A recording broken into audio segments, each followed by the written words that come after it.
Hi, CIS101. We're going to try this a different way. Today, I want to talk about digital media. It's one of my favorite subjects. It's so much fun. We're going to break it into three parts because I don't want one really long video. So this first part is going to be all about taking pictures. And my guess is that all of you guys, whoops, that's kind of weird. It's a virtual background within a virtual background. Anyhow, my guess is that you guys all have a cell phone, whether you can see it with a virtual background or not. And I don't know about you, but I made my purchasing choices of my cell phone based on the camera because that's what I use it for the most. I use it as a camera way more than I use it to talk on. But I want to send you off on a photo safari. And before we do that, let's talk about a couple of different things here. So let me do a screen share. We're going to go through a few slides on this one and just touch on a few tips for taking good cell phone pictures. And the first tip when you're out taking a picture with your phone is to look your subjects in the eye. And so it's easy to kind of just like flash your phone around and not really pay attention, but do that. And as much as possible, use a plain background. I notice I've been taking pictures out here in the desert with all the flowers and everything, and it's gorgeous right now. But there are so many, there's so much in the background that you kind of lose the actual flower that I'm trying to get a picture of. So if you can, get a plain background. Use flash outdoors. Now that's an interesting one. Why would you use flash outdoors? It depends on where you are. Sometimes you need a little less shadow. Sometimes you need a little more brightness.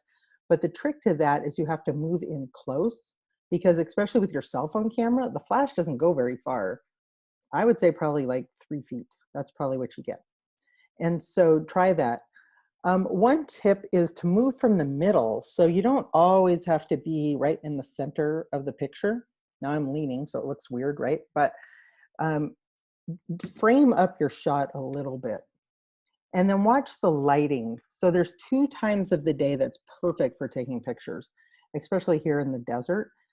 Early morning, like when the sun's first coming up, like the first hour of sunlight, and the hour before it gets dark, like right, it's not quite dusk, but the sun's almost down on the horizon. Those are actually called the golden hour.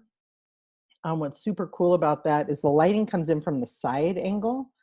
And so it gives a really nice illumination um, instead of coming straight down, because you know how harsh the sun can be around here.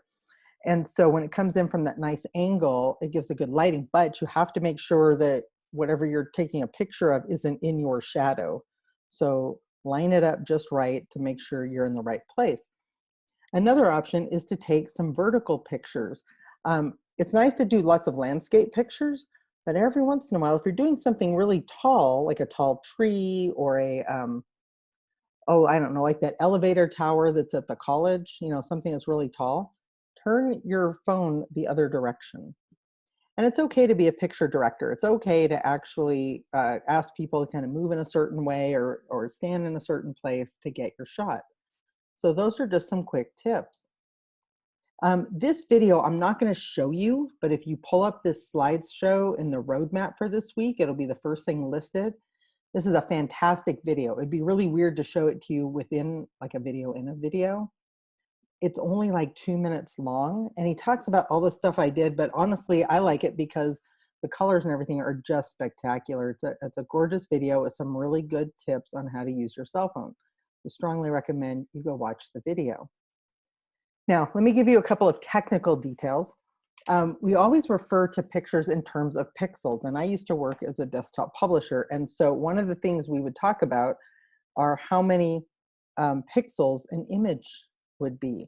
And so roughly 72 pixels equals an inch. That gives you a rough, benchmark there. A megapixel is equal to 1,000,000 pixels. And the more pixels you have, the higher the resolution.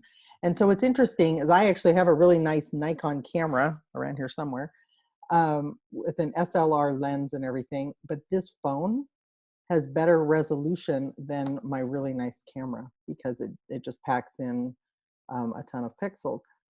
And the resolution has to do with the print size. So I've taken pictures on my phone that have been a high enough quality that I could print it off at Costco. I get really good pictures. this gives you an idea. So let's see, if I wanted to do an 8x10, my minimum would be a 5 megapixel camera, which is about 2,500 roughly pixels. Okay. I've printed off things that are 16x24 that have come out really, really nice. And I like this picture because it shows you the difference in resolution. So I bet you can guess which one's the high resolution and which one's the low resolution. And one of the things that you'll notice is it's taking this little square in the first picture and then it's blowing it up so you can see what's in it, but then it's blowing it up even farther. Now it's a little tricky because you start getting what's called pixelation and it doesn't work really well. So your job is to go out and get some pictures, but hang on just a second, don't do that. And you probably have a ton of pictures on your phone already, so you could use some of those if you wanted to. This is a list, and again, if you go to the roadmap, all of these are linked, so you can just try them all. Pretty much, I just want you to try several different image editing softwares and just play around with them. Maybe take the same picture and put it into a couple of different ones of these and see what works and see what you like and see what the features are. Some of you have probably used Photoshop, which is a professional level software editing program. Some of you may have used GIMP, which is the open source version of Photoshop. And lots of you probably use apps. And so I put a couple on there, Snapseed, Prisma. PicMonkey's my favorite. I like PicMonkey. The app is free, but the website's not, but I use it every day. Pretty much everything you see in my class has been edited with PicMonkey. I think there's Photoshop Elements. Instagram lets you do some editing, even Twitter lets you do some editing. So the goal here is to explore around and play with a couple of different things and just see what you like. So when you get to editing your picture, check the editing software list again, like explore around the different types of software that are available, maybe compare and see what features, like pick 3 or 4 core features. Most people usually crop their picture, maybe adjust the lighting a little bit. You could try some filters, put text on it. There's all kinds of different things. Maybe try the same thing in a couple of different programs and just see how it works. Then you're going to edit 4 images.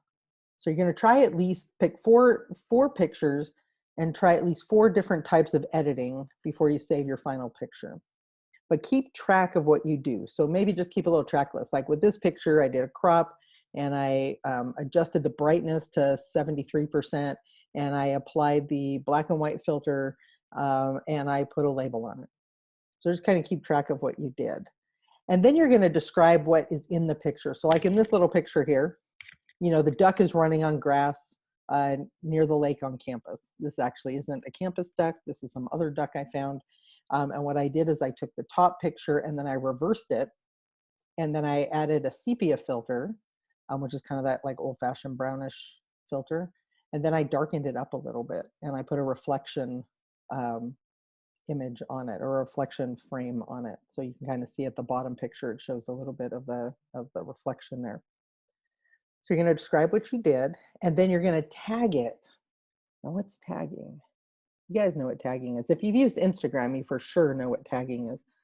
Tagging is just a simple way, and we use it in Twitter already, right? Or hashtags. It's the same thing. It makes it easy to find other things that are similar to your thing. So in this picture, I'd probably, at least in the top one, duck, green grass, running, Victor Valley College. There's lots of tags that would describe it. You want some general tags and you want some specific tags. So try to come up with at least a few tags for each picture. So what I want you to do is go out on a photo safari. Have fun with this. It's such a nice, day out. It's been a pretty nice week out. Go out, take a couple of pictures, see what you can do with some editing. Don't get all stressed out over it. Just have fun with it. We all like to edit pictures. If you have some app that you like that's not on my list, let me know and I can add it to the list. And we'll just look at the pictures. We'll post them up to the photo safari or the photo editing forum in class. And that way we can share the pictures with everybody else. So this is part 1.